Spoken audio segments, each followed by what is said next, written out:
when Tinder came out, boy, was that shit fun. I was in college that year. It was so fun. And now we're in this period where it's like, okay, now the rubber's hitting the road and we're trying to navigate what it does to the human mind to have that many people say that they're interested in you. And when I mean that many, I mean like 50 to 100 on one app, whether you're a girl looking for a guy looking for a girl. What does that do to one's psyche? Do we know what it does? Do we understand it yet? Or are we still in this loading screen? Are we still kind of just determining where we go from here?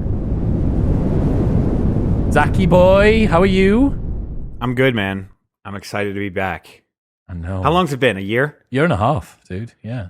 A year and a half. Wow. Fucking crazy. Yeah, really crazy. Things have happened since then, huh? You've moved. Were we in pandemic mode? Yeah. So okay. that thing hasn't changed. Oh, okay. So that's the constant standard. throughout, yeah. Yeah, I've moved. I've moved to Austin where everyone seems to be moving. Me, Joe Rogan, Lex Friedman, we're all boys now. All the big ones. Yeah, no, I don't. I was here before them, so I can just, that's all I'm going to say. All right. What was that Elon Musk thing that you tweeted me the other day? So this is an interesting one because, this is an Austinite, right? Elon Musk coming here. Another one of your boys. Yeah, another one of my boys. He's part of my posse. So I saw some blue checkmark Twitter guy was like, next time you go car shopping and are looking at a shiny new Tesla, remember that this motherfucker so many people thought was so cool will not stand up for a single woman in Texas after having just moved his company there. And then he quotes, "I would prefer to stay out of politics." So this is Elon Musk's quote or his tweet. In general, I believe government should rarely impose its will upon the people, and when doing so, should aspire to maximize their cumulative happiness. That said, I would prefer to stay out of politics. So the reason I sent that to you is because that to me it's a very interesting one. What is your moral obligation to say something? Even though you don't want to. Are you a good person for saying something? Are you a bad person for not saying something? Are you even allowed to not say anything at all? And it like really messes with my head, right? It's like, at what level does saying something matter? 10,000 followers, 50,000 followers? What does that mean?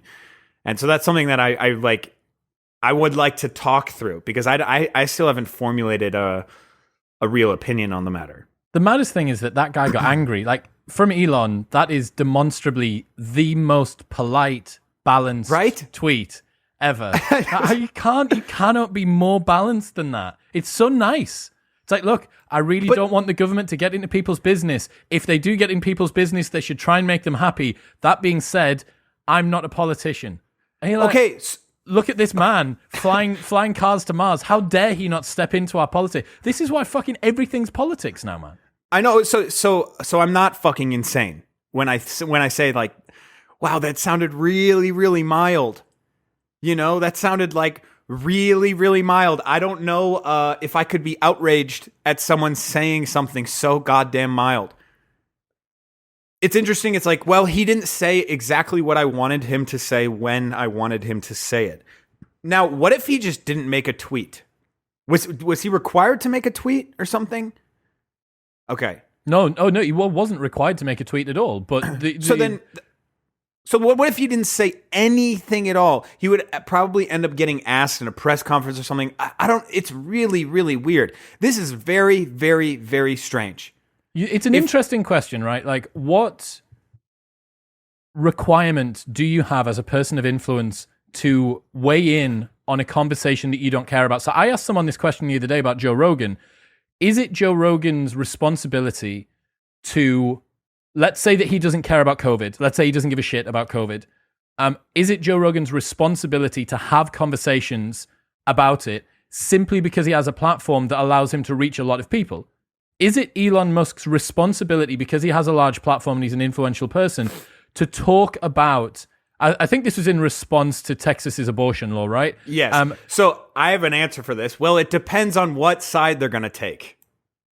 Okay, it depends on if Elon Musk is, for abortion. Well, he probably shouldn't have spoken up. But if he, if he is for the 6-week ban on abortions, well, then he probably should have shut up, right? But if he has any inkling of, dissent from Greg Abbott and his decision, then yes, he needs to speak up, right? Well, this is, by the way, this is not my, I'm not swaying either way. I'm just saying it's like, what, are you not committing, Zach? Are you not committing? Are you not having an opinion? This is being a fucking conservative. Right, but see, if it's not your opinion, lay your opinion down on the line, Zach. What the fuck are you doing here?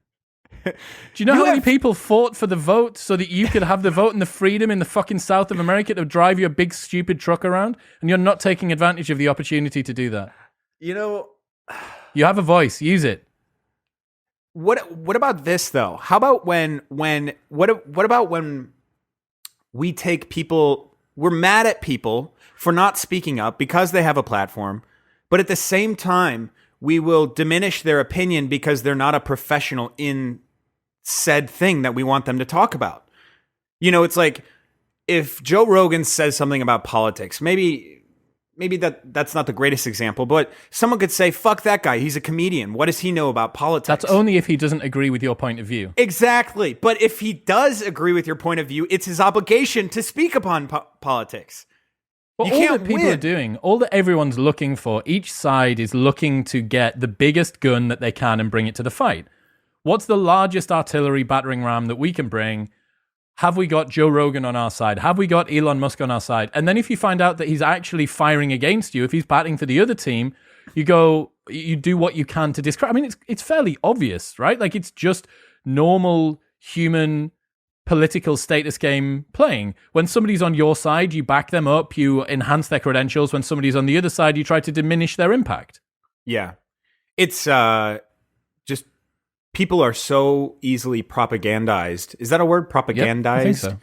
And it has to be right or wrong, good or evil.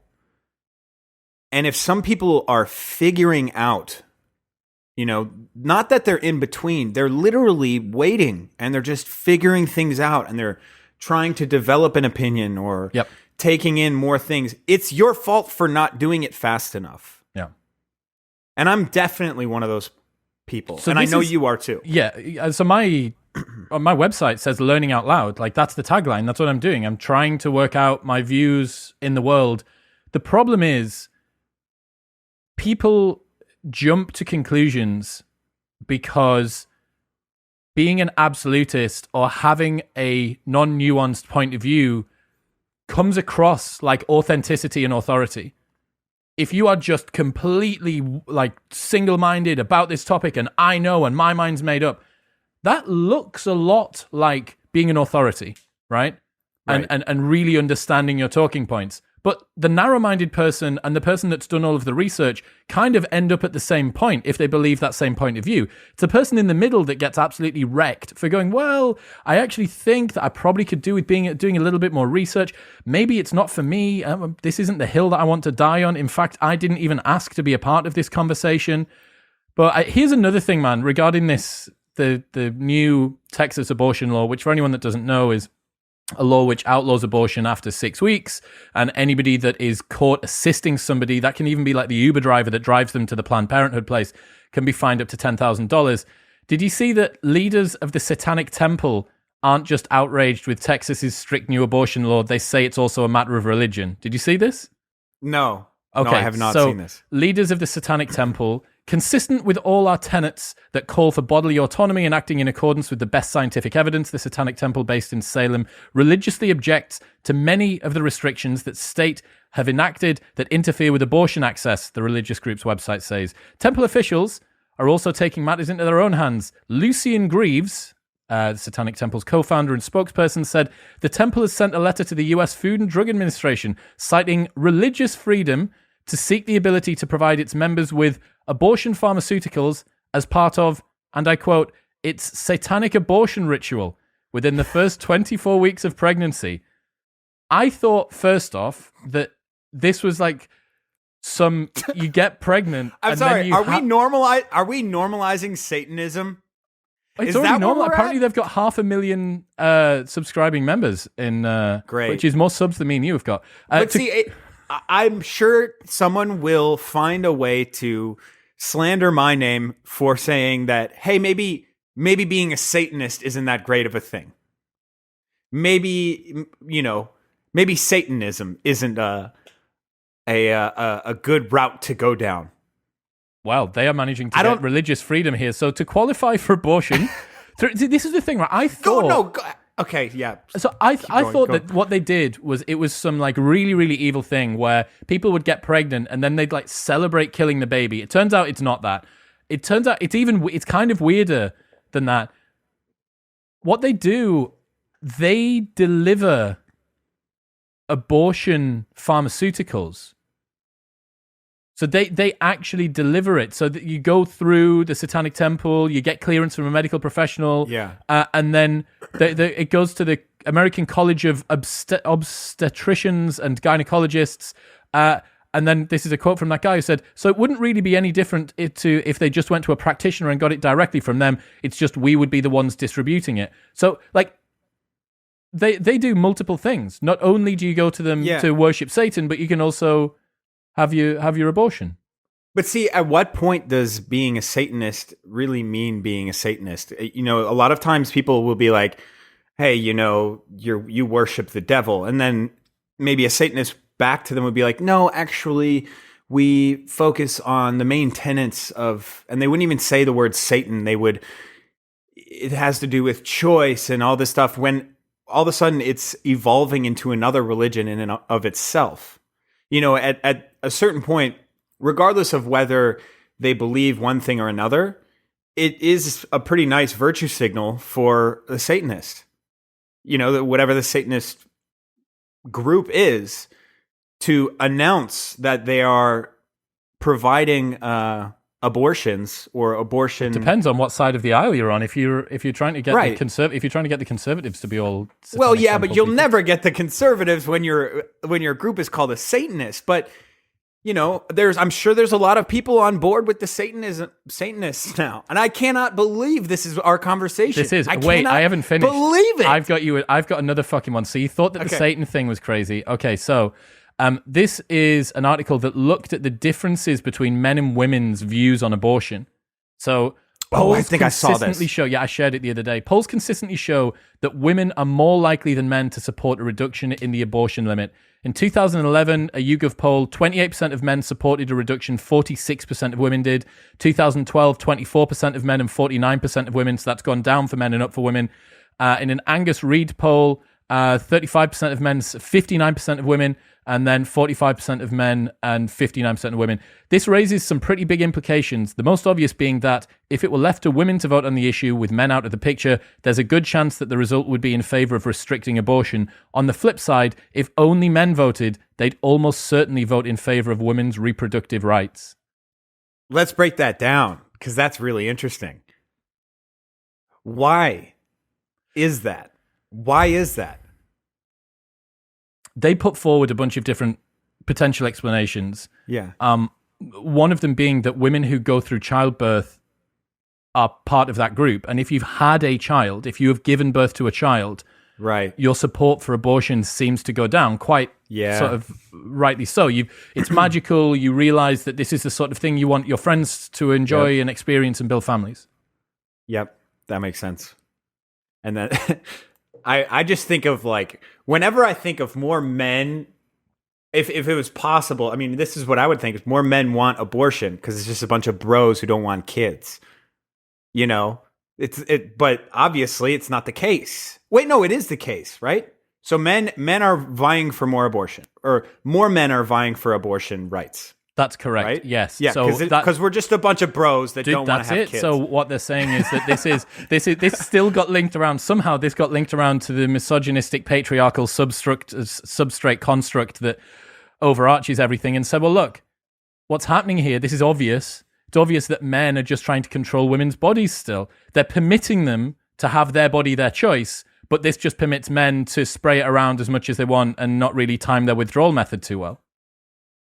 Yep. wait, I'm sorry. So the assumption that more men would vote for abortion leads you to that, or is it the other way around? So men want to have a reduction in the number of restrictions on abortion, which means that more people will be able to get them, which would permit them to have more sex more liberally with less protection and less good timing on their withdrawal. It's one of those things where it's like there is no opposing the argument because you use the opposition of the argument against them. There's a really good one. I forget who it was. It was one of the Gracies, which the Gracies are the founding family of Brazilian Jiu-Jitsu. And there was this lore of, I think it might have been Helio Gracie, but I'm not entirely sure.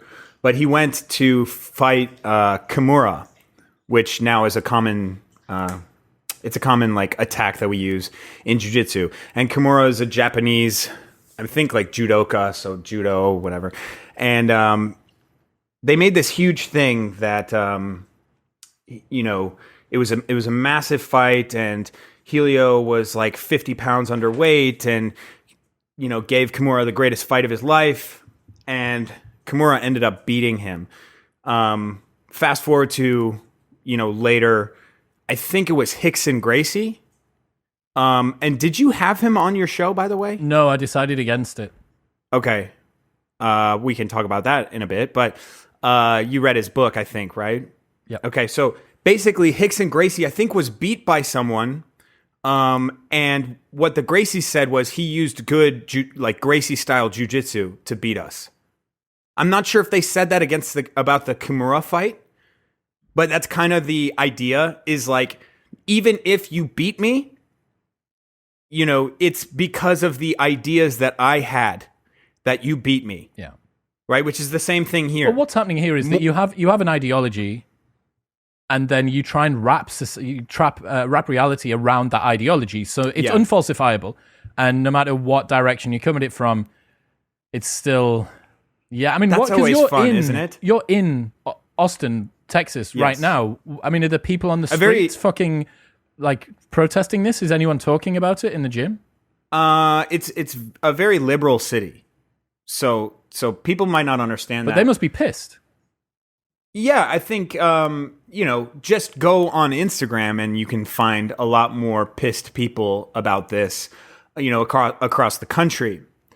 It's very interesting that in the same week that Greg Abbott, the governor, says that abortions will not be allowed after 6 weeks of pregnancy, that conceal and carry does not require a license anymore. What's that mean? So you can conceal a weapon or a firearm without having a license or without having to gain a license. Do you need a special kind of license to do a concealed carry? Because presumably you need one for the gun, but then do you need extra training to be able to carry it? That's usually the case, right? Cool. So you usually go to a weekend training course. I think you have to take some tests, and then you have to file, and then you can get your conceal and carry.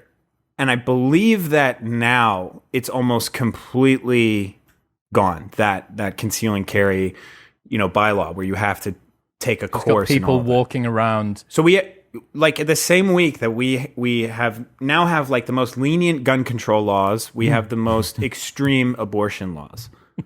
So people think that Texas is fucking crazy. Yeah, quite rightly. But if you go to, I'm telling you, Austin primarily is a liberal city. It's one of the, Portland's, what's another very, San Francisco. It's a very liberal place. People are obviously upset. My thing is this to me, the whole 6 week being the most extreme abortion law in the country by far, it's more of a statement than necessity. It's just trying to be extreme for extreme's sake. Do you think that's the same with the gun carry thing? Yes. So what's the goal? Why would Governor Abbott want this? I don't know. I'm not entirely sure. I never really thought about the motivation. But these are things that certain people can do to, I think obviously governors end up trying to run for president or trying to run for Senate or, House of Representatives. And maybe this is a ploy to gain, more conservative followers, people that are going to eventually want the most possible conservative candidate running. Is it Ron DeSantis that's in Florida? Yes. Yeah, he's crushed it the last sort of 18 months, right? Like his it depends on what side you're. It depends on what side you're on. I mean, I would say, again, I'm not going to try to lean any direction here because that's not my place. But again, I might get Elon Musked if I don't say anything, if I don't make my position known. But yeah, you're right. I would say objectively, his approval ratings have gone up. Yeah. Everything's been good for him in Florida, but plenty of people would disagree with the things that he's done and the things that he said. Speaking of guns, man, I've started getting into AirSoft YouTube. So the sniper. Have you seen the sniper videos? Yeah. Is it Dutch the someone he's called? Fuck, man. Anyone that hasn't seen this, it is sick. So I love that shit. These guys in full ghillie suits, full sort of military apparel, and they're shooting plastic BBs, but these weapons that they have are so sophisticated, and they've got GoPros mounted on everything. They've got a GoPro through the scope of the sniper rifle, one on the gun so you can see the guy, one facing forward so you can see what he's doing.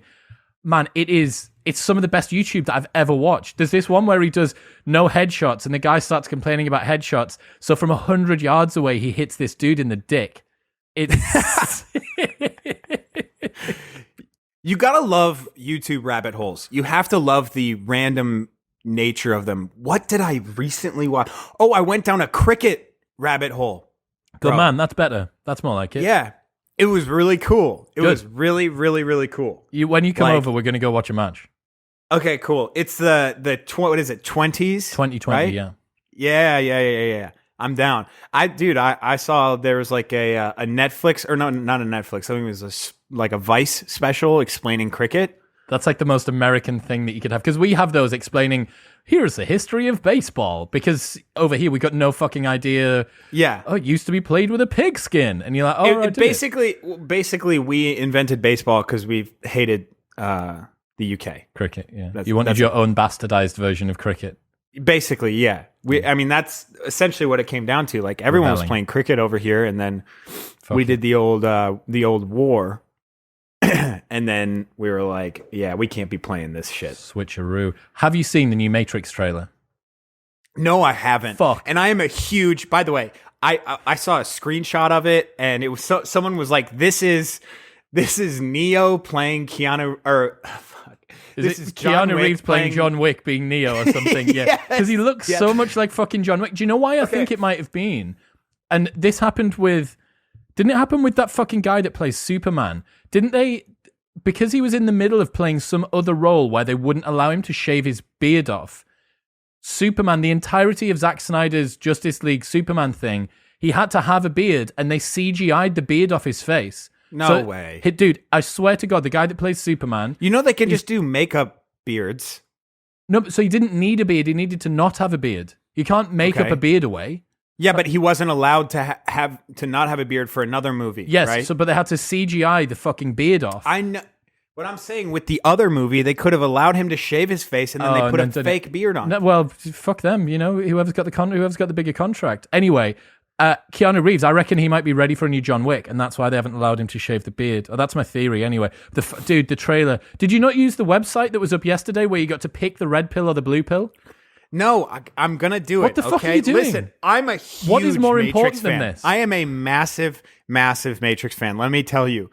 I would say once a year I sit down and I watch the trilogy. Straight up. And everyone loves to rip on, what is it, Reloaded? Yeah. And the new one that's coming out is Resurrection. God, I can't even think of... Whatever. That one. Third one. God, what? Oh, Revolutions. Yeah. So Reloaded and Revolutions, dude, they're good. They are good. Everyone thinks they're... No, they're good. No, they're okay. Okay, look, maybe it's because I'm so into, like, the possibilities and like the actual sci-fi that I can't even watch But do you not think the cinematic. Do you not think that they lost a lot of that? Like the most interesting stuff was to do with the relationship between the real world and the machine world. And so much of that just got lost when you had these guys in these mech suits just shooting the ceiling for ages. Okay, but that shit didn't interest me. None of that shit interested me. The coolest thing, dude, was like the ending was so cool. It was so cool. Basically, the entire time they knew the whole purpose of the one and all of that was a plant. Everything was a plant. But the thing that no one expected was Mr. Anderson. You know what I'm saying? And so when Neo allows himself to be overtaken by Mr. Anderson and then ends up destroying this thing, whatever it is, like, to me, that thing kept me going throughout the entire thing. That's the thing. I was blinded probably by how interested I was in the plot. You were able to get rid of the awful acting, like the dude and some shooting the mech suits at the ceiling and stuff. Like, that probably sucked. But except I don't even remember. New trailer, I blacked it out of my memory. This new trailer fucking crushes. Yeah. It's so good. I'm sold. Yeah. I'm so sold. You're gonna love it. So here's another thing, right? So I don't do. I'm on TikTok. Technically, I'm on TikTok, but the guy that looks after my social media posts for me on TikTok. So I don't have the login. Oh, you got a social media guy. Oh yeah, of course. That's a little humble flex for you there. So what's interesting, right? I got involved in TikTok drama, apparently, because I posted a video about the friend zone not existing. And people got upset, but I didn't know that it was happening. And then I got like a notification saying, "Hey man, like just FYI, one of these videos has sort of caught a little bit of fire," and it had like 100,000 views or whatever, and some people were upset. But I remember noticing the fact that all of this shit was going on because of something I actually said. Like, I genuinely did say, and I still stand by it, that men overestimate the attraction that women have to them and women underestimate the attraction that men have to them, which means that the friend zone for one person isn't the same as the friend zone for another. In speed dating self-reports of relative attraction, men presume that the woman is more attracted to them than she reports, and women presume that the man is less attracted. So when you talk about the friend zone, if you're a man and a woman talking about that, you're talking past each other because the world that each of you inhabit is basically different, right? Yeah. People got upset. Here's the fucking takeaway. Drama happened and I wasn't involved. So I kind of watched it unfold and was like, how silly. Like, drama that I don't care about because it's just on this silly little app. I was like, oh, wait. That's all of the drama that I've been involved in for the last 15 years. Right. The difference is that I've cared about these platforms and I don't care about that one. Yes. Fuck. I totally, as a very casual TikToker, very, very casual TikToker, I made one that went semi-viral. I don't know how many views or likes or whatever it has at this point.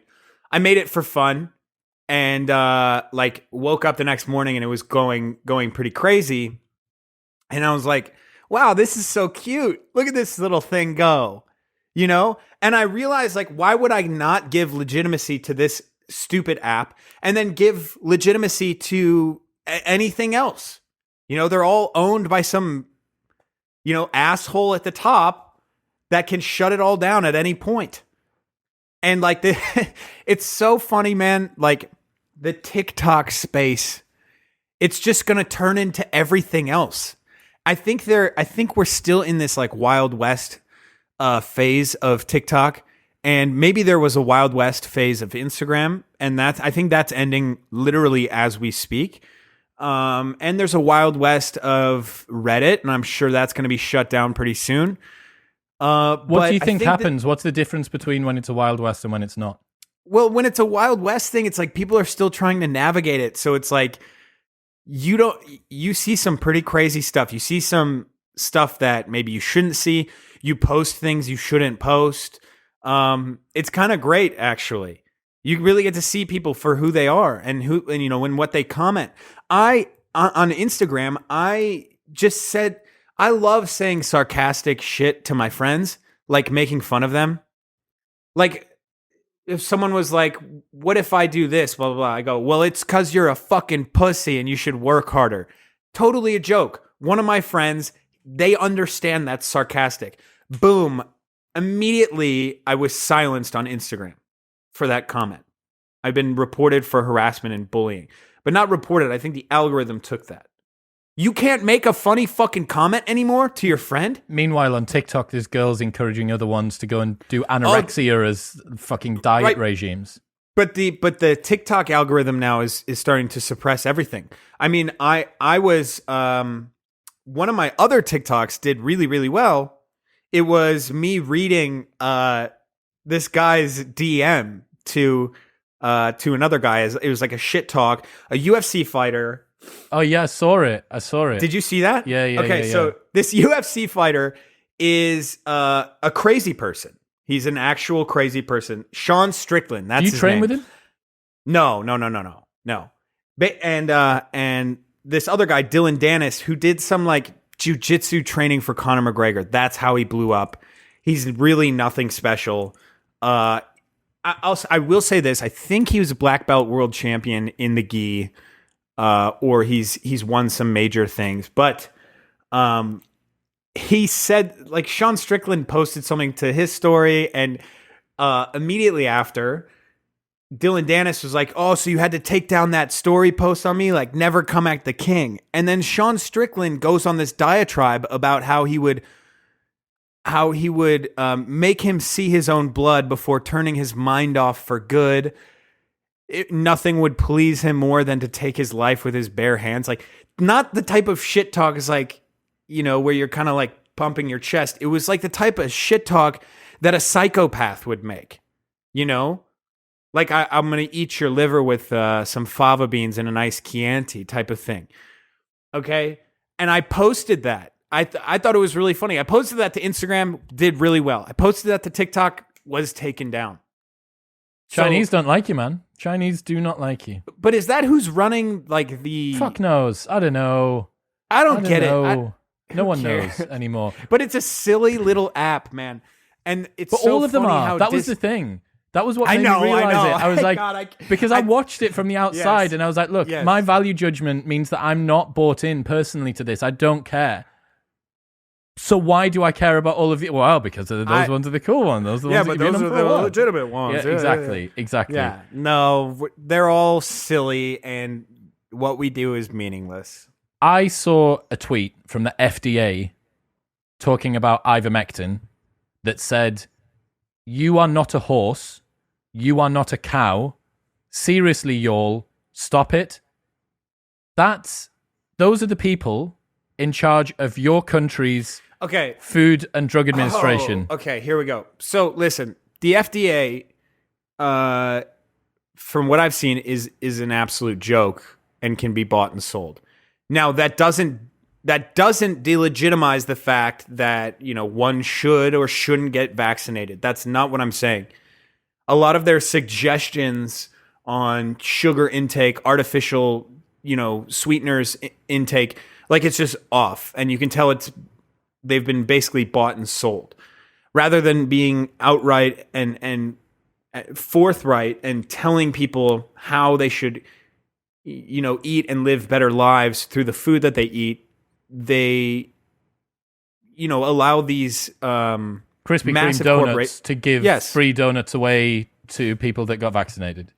Yes, and this is one of those things, and you'll see it on TikToks. Okay, and I'm glad both of these things are kind of coming full circle. There's like friend zone TikTok, okay? And one of them is like dancing with my best friend, and it's like, you know, it's a girl and a guy, and they're like, they're about to kiss, and they fake kiss, and then they start dancing or whatever. And all of the comments are talking about how great of a guy that guy is. It's like kind of the inside joke. It's like let's say the guy's name is Chris, okay? The comments will be like, you know, my grandma was dying. She was dying. She was on the street dying, and Chris came out and gave her open heart surgery on the street. Thank God for Chris, or else my grandma would be dead. What does this have to do with the FDA? Okay, so MLB, Major League Baseball, comments, Chris invented baseball. like Major League Baseball. Yep. Okay. So now you see, and by the way, that's a massive corporation. Massive. So much money. And they're commenting on a viral TikTok about a kid getting friend zoned. They're trying to, it is now the usurping of being an actual advertisement, making an actual PSA. That is where we're at right now. The FDA will make a snarky comment on Twitter to sound cool saying, y'all are not cows. Y'all are not horses. Okay? That's where we're at. So you're saying that even the FDA will sell their soul for clout? Yeah, of course. I wouldn't be surprised if the FDA hops on TikTok and starts making smarmy, snarky comments. I think it started with, Slim Jim on Instagram? No. Honestly, one of the funniest accounts. And no doubt about it, has worked tremendously for their advertising. It's like Slim Jim, Taco Bell, all these kind of like funny, they do stoner comedy. A great way to promote your brand is comment well. I don't think anyone's fucking saying that. Everyone listening, everyone watching, write that shit down. If you can make a good comment, it's just as big now, if not bigger in some cases, than the actual content itself. Everyone loves those super threads where KFC goes at Burger King, goes at McDonald's, goes at Subway, goes at... Right, but think about it like this. If there's a piece of content that someone works tirelessly on, and then someone comments something funny, snarky, and real, and it gets 10,000 likes, that took them a fraction of the amount of time with, almost as much of the interaction. And so, like, this is where we're at. When is that going to run out? When is that going to become less funny? Not yet, my friend. When is the FDA gonna fucking make a comment on, Doja Cat's next tweet? And when is it not going to be fucking funny and quirky? When is the FDA going to start selling NFTs? That's what I want. I want an FDA NFT. I still don't even really know what an NFT is. I've got a buddy I don't care. Don't explain it to me. Crushing it. Terrifying amounts of money. Okay. I don't know. I don't really. I understand what they are, but I think that most people like them in the same way that most people like crypto. And most people like crypto because they make tons of money off it. It's like, all right, if the ability to make profit from your Bitcoin or your Ethereum or your Litecoin or whatever, if that was taken away, how much would you still care about technology? Because everyone's like, bro, I'm for technology. No, you're not. You're for making money. That's what you're for, not to technology. You don't give a fuck about people in Africa that want to be able to send money back to their grandparents. You don't care about people that are in war-torn countries. What you care about is the fact that Bitcoin doubles every 3 years. That's what you're bothered about. Stop. Just be open about it. I like Bitcoin because when I put money in, more money comes out. Wait, there are people that are saying otherwise? I was unaware of this. Well, there's people there are people that are like, that are virtue signaling. There's people that hide their desire to invest in Bitcoin behind a screen that says, I just love the technology. It's all about the blockchain. What I'm really excited by are the potentials for Web 3.0. I want to be able to own my own information. What a crock of horse shit that is. No, you want to be able to own a fucking huge mansion and you think that having a bunch of Bitcoin is going to help you when the price rises. Yeah. Fuck you. No, how about that? No one, again, why do we have to fucking virtue signal for everything? Because if you were to admit the truth, it would be embarrassing. If you were to admit, I am a red-blooded capitalist that wants to make money by putting my money into this thing. I don't know, I know a bit about it enough to hold a conversation, but I don't really care. I don't really care about what it does, but I want to make money. People, what signals that? No one's going to like you for that. Of course you're not going to say that. What you're going to say is something nice and virtuous that makes you seem good and empathetic. Of course you are. Everyone's virtue signaling all the time. Actually, I did see that, by the way. Just by saying that someone is virtue signaling, almost you are virtue signaling because you're creating that separation between you and them. I'm not them. Yeah, so I have an episode with this guy called Will Storr, which you're going to fucking love, about the status game. So it's all about this, all about how different people play status games. Fucking fascinating, man. You know I honestly, some of these things, some of these movies, some of these TV series, I think about all the goddamn time. Well, and one of them is that Black Mirror episode where it's like your social score. Credit one, score, yeah. That one I think about all the time. I really, really do. How do you think your social credit score would be? Oh, fuck. I think it would have to be high, right? Because just relative But what about to the the porn rest that of, you watch? well, that's the thing is like, That's a huge deduction right there. yeah. Well, okay, beyond porn, it's like if I like a porn star's picture, if I like a picture of somebody who has liked a tweet from Governor Abbott, Fucked. I'm fucked for that. Honest to God, I actually saw this thing where it takes an algorithm. People who are hiring people, they run your Twitter, Facebook, everything through an algorithm. They see who you liked and who you liked, what have they liked. And they can give you like this score on the safety of hiring this type of person. Yeah, I saw a guy who got denied a job or a job application or a job review. A bunch of his tweets got highlighted and they'd printed off the last like 3 years of everything that he'd interacted with. They'd used some similar sort of program that had highlighted problematic tweets and problematic accounts that he'd followed.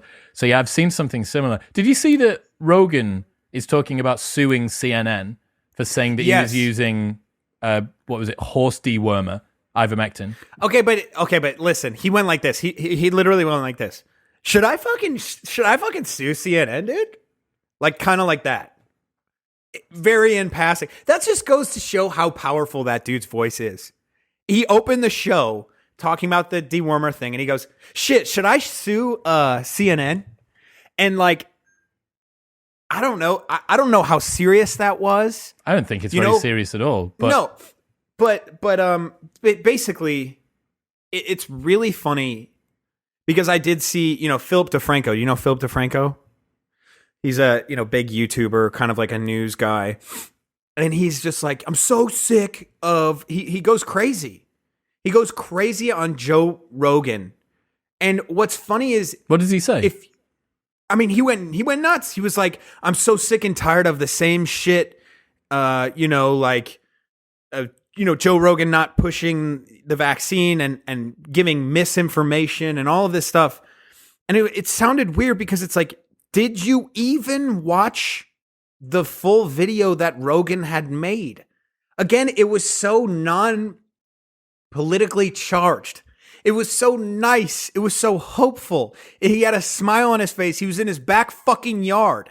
He was like, look, we did everything we could. We sent through the kitchen sink at it. Through the kitchen sink at it. I had ivermectin as well. I had this, and this. I rested up. I stayed, and I feel great. And I'm just really happy to be here. And I'm all this shit.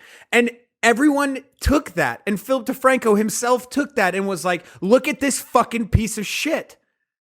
I'm sorry, if you were to take someone who had just never interacted with the world, just an alien, and brought them down here and they watched someone say what they had said, they would have been like, oh, that's completely inconsequential and I just don't give a shit because it was just so mild. And then they walk away. Is it not the same people that are saying Joe Rogan shouldn't have put this weird stuff in his body because it's a bad virtue signal to everyone else that are also saying my body, my choice with regards to the Texas abortion law? So wait, say that one more time. People are complaining about the fact that Rogan's used experimental drugs on himself. Right. He is in a position of influence and other people may decide to do the same thing. That also say abortion shouldn't be restricted down to 6 weeks. My body, my choice. Well, see, Rogan's body, Rogan's choice. That doesn't work. Ah, interesting. You've thought about that one, huh? Well, or did that just come to just came to your mind? Yep. Oh man, you're good at this. You're a pro.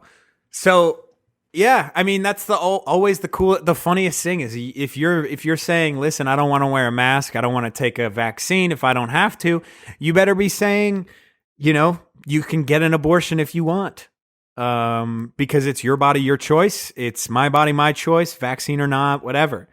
And that is a very, very interesting point.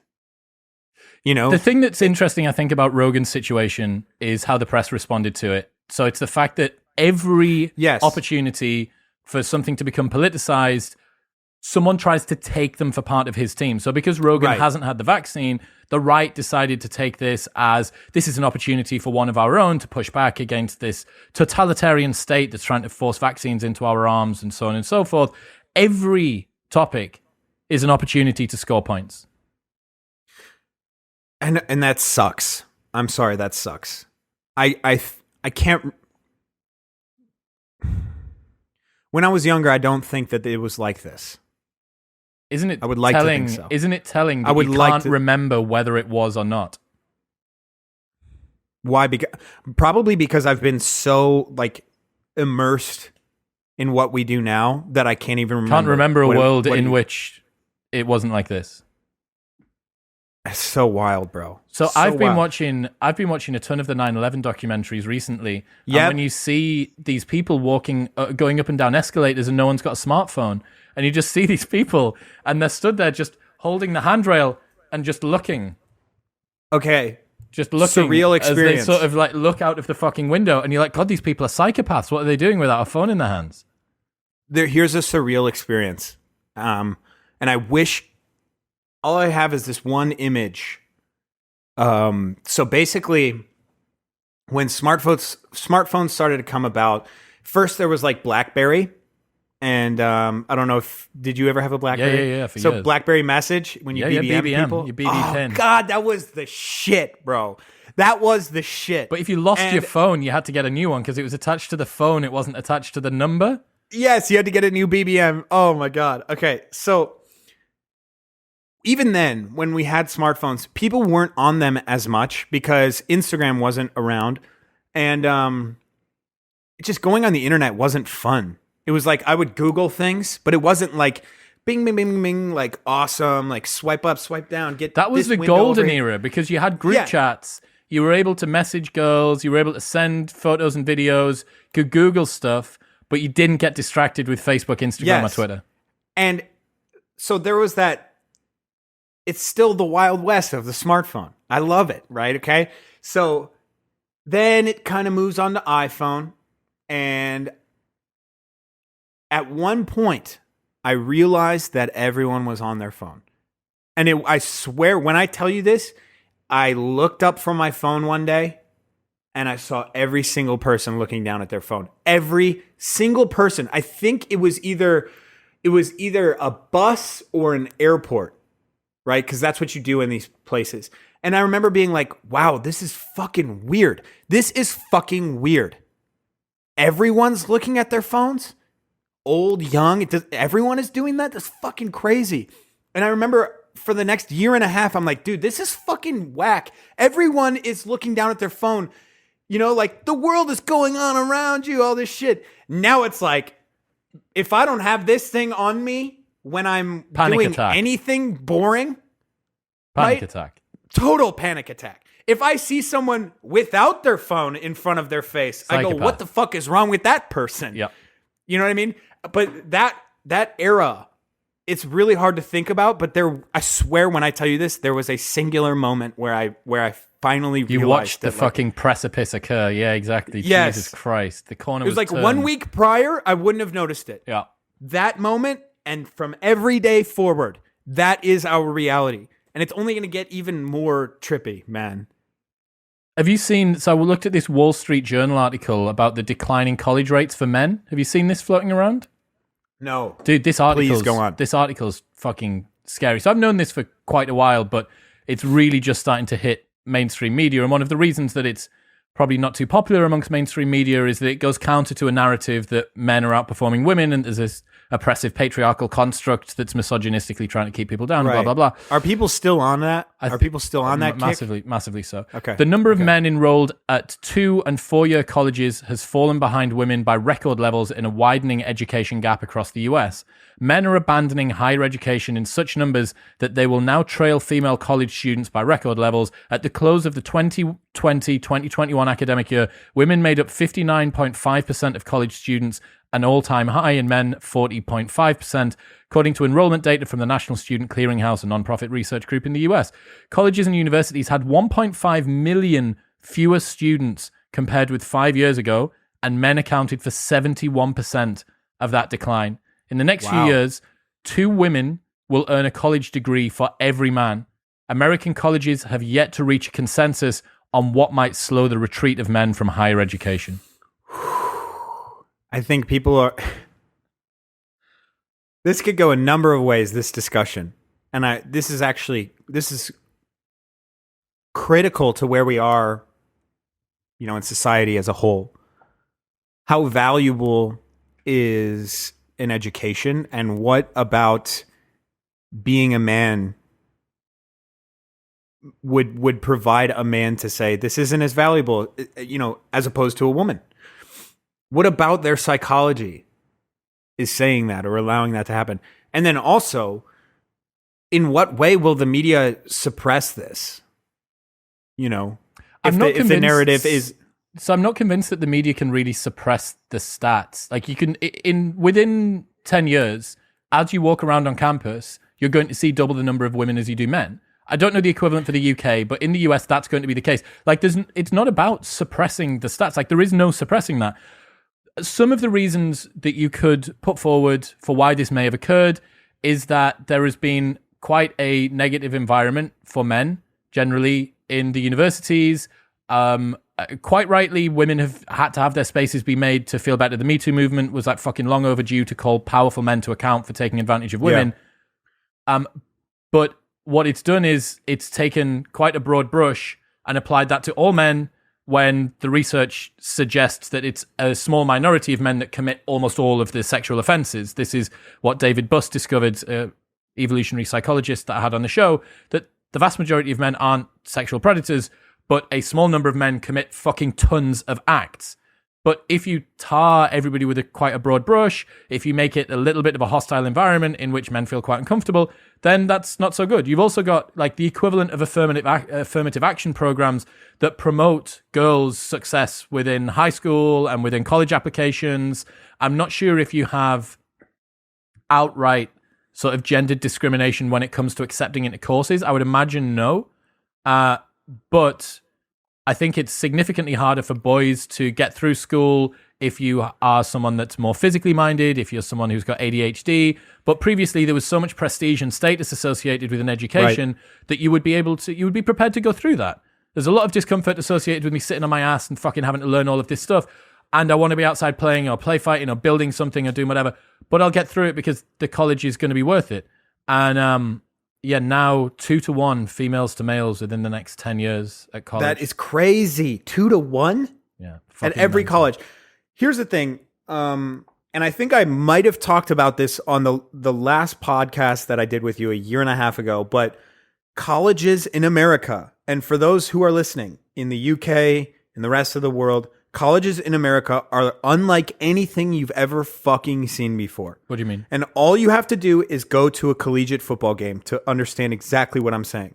They make millions of dollars off ticket sales per game.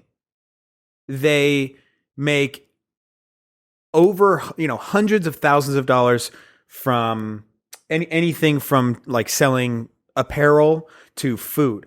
TV rights, millions of dollars.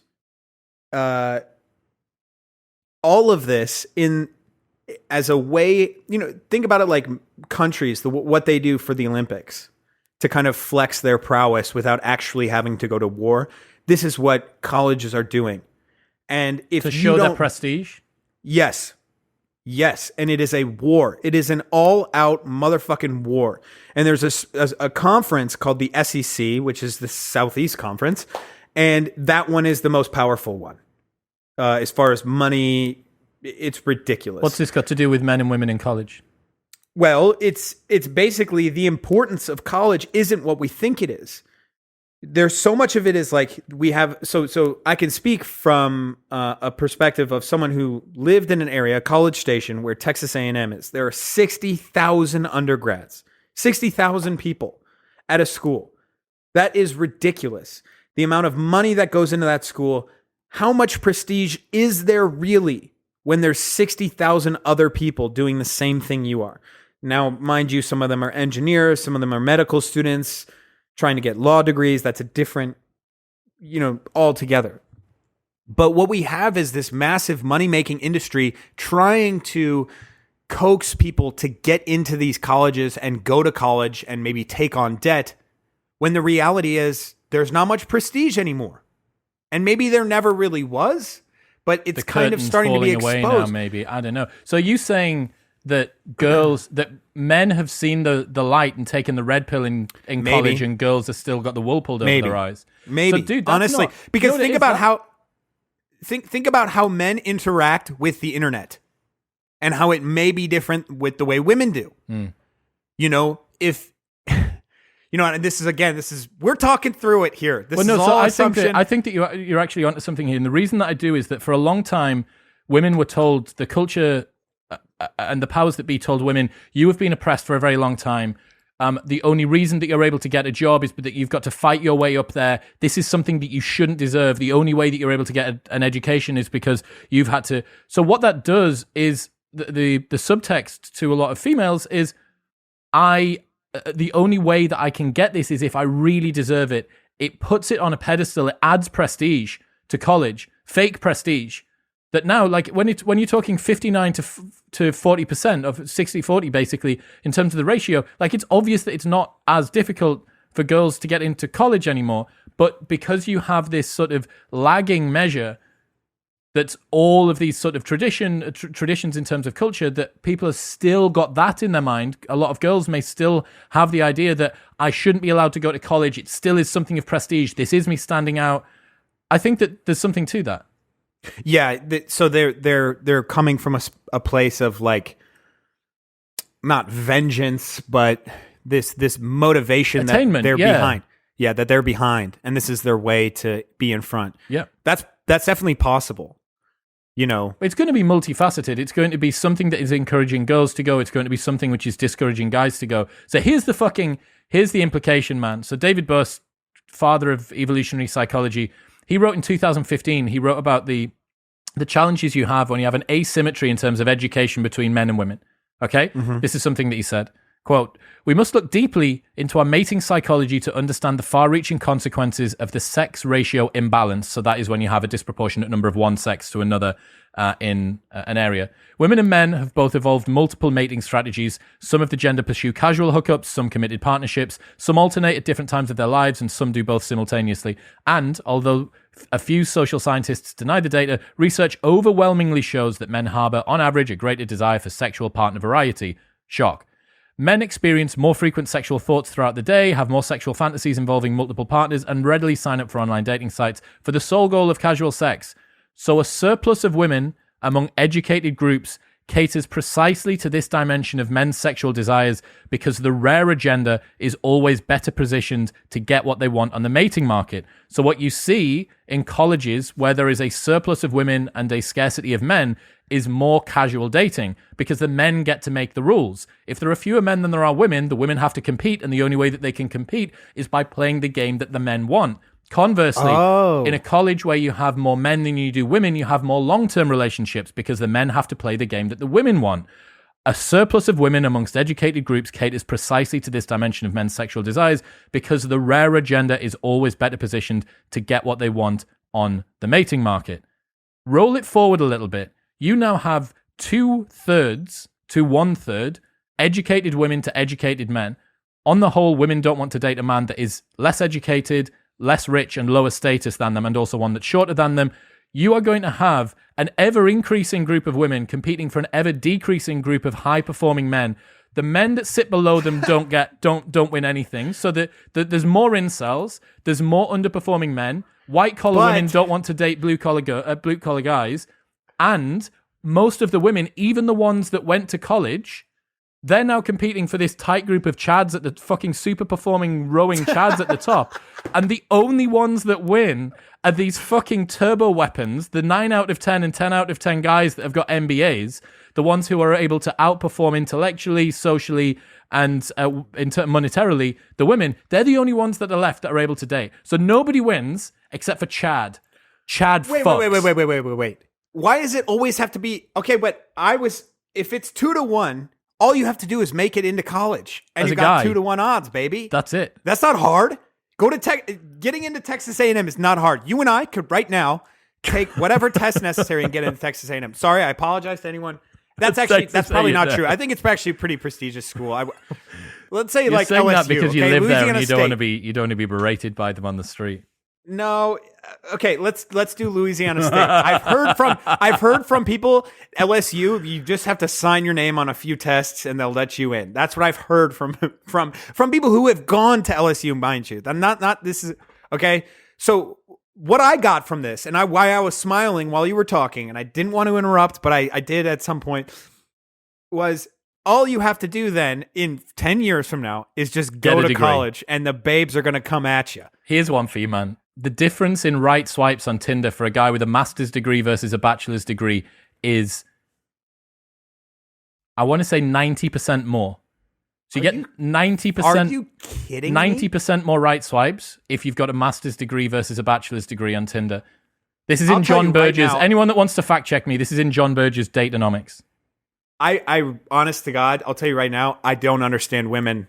I just don't, not in the sense of like, oh, I don't understand them, they're stupid. It's like, no. Like I literally thought that I might have an inkling of an understanding of what a woman 90%. wants and what a woman thinks. 90%. I don't. Stick about for 1 year. So if you've got your bachelor's degree and you think, do I want to stick about and do this master's? It's like, look, man, it's a year of your life. It's going to be a bit expensive. You're going to have to work hard. But dude, 90% better conversions on Tinder for the rest of your life. That's what they should put on the enrollment thing.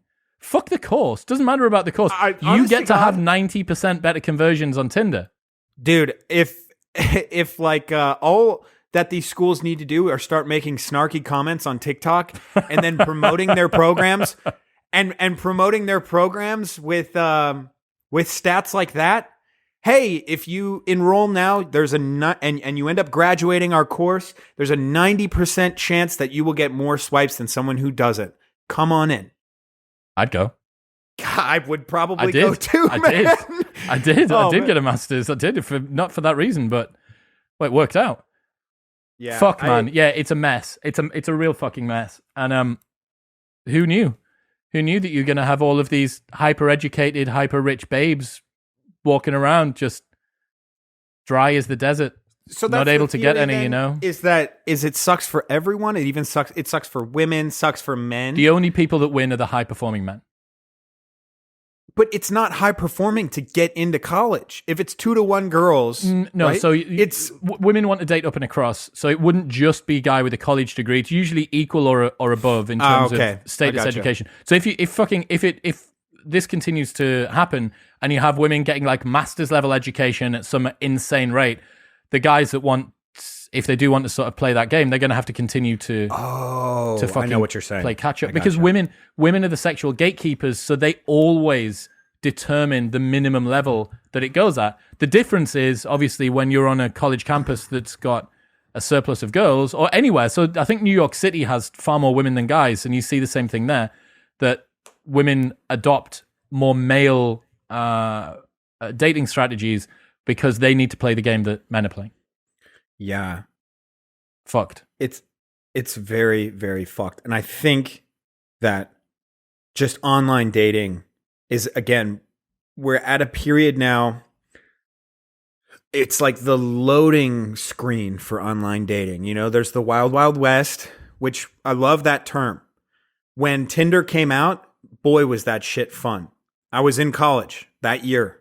It was so fun. Dude, I remember... No one really understood it. I remember being on Tinder and running out of swipes in the middle of a city.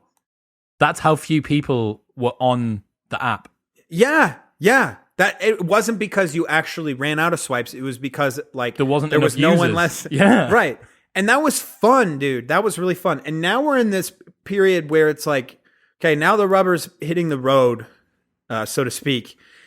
And we're trying to navigate what it does to the human mind to have that many people say that they're interested in you.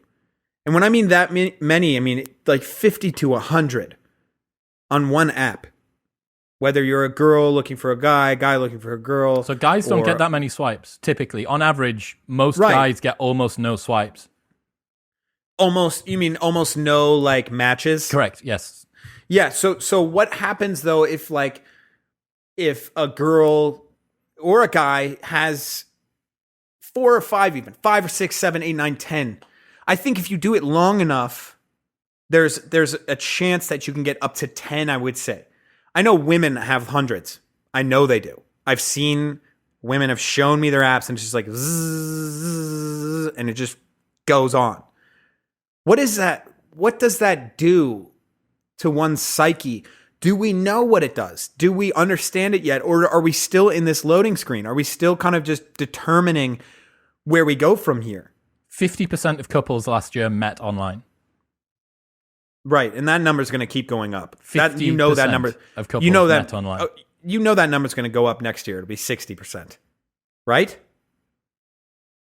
Are we capable? Is our brains capable of understanding 50 different people and determining which mate suits us? I don't think we are. I don't think just being exposed to this many people is so weird. I think we talked about this. Maybe we have talked about it in passing because you and I talk a lot. But the fact that we are exposed to so many interactions on a personal level. So if someone comments, man, this video is awesome. Chris, you make great content. Seriously, I think you're a great guy. Let's say there's hundreds of those on a one video, which by the way is possible and it has happened for you. That amount of positive interactions is not okay for the human psyche. It's not. Okay? Because what does that do to your ego? And then as soon as someone says something negative, what does that do to your ego? You know, how ill-equipped is your ego to take on one negative thing because you get hundreds of positive things a day. Now take that into the dating space. You have 100 matches. What does that say about how you're going to interact with a potential mate in the future? What are you going to do when someone is actually suited for you in real life, but in your pocket you have 100 other suitors? I don't know if we're ready for that.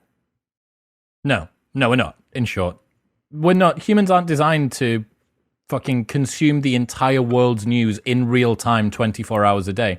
Of course we're fucking not. Like, all of this hypernormal stimuli just fucks everybody up. But it's here to stay. So this is the thing. Like, for a long time, I got really irritated. I still am. I feel bad about my phone use, even if it's half an hour a day, because I usually, in retrospect, don't enjoy the time that I spent on my phone. I wish I'd spent it in a different way. And for a while, I remember sort of fighting against it and thinking about how I could make the world a different place. And now it's more like, okay, this is here to stay. How can I accommodate the things that are happening?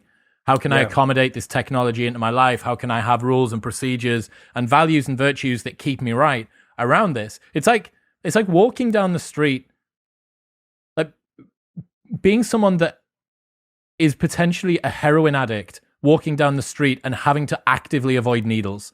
Like, that's kind of the situation that we're in. Because in our evolutionary ancestry, it would have been very, very useful to have got more information. Information was quite scarce. There was maybe 100 people in your tribe, 70 of whom were actually fucking useful and interesting. So what we did, there's a guy that was on Sam Harris's show, and he talks about the fact that we're information foragers.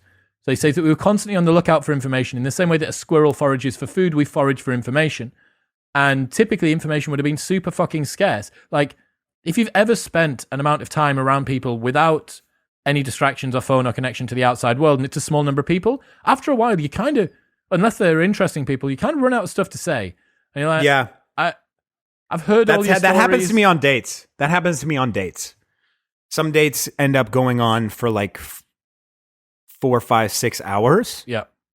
Just kind of because we don't really have anything better to do. It's like, if I end the date, I'm going to go home and get on my phone. Yep. So it's like, we're here, we're whatever, let's just keep talking, whatever. Just sit here in silence and stare at the wall. We just don't have anything else to talk about. Yeah. So, but what we've got now is all of this information. Oh, that might be useful. That might help me survive. That might help me reproduce. And none of it does.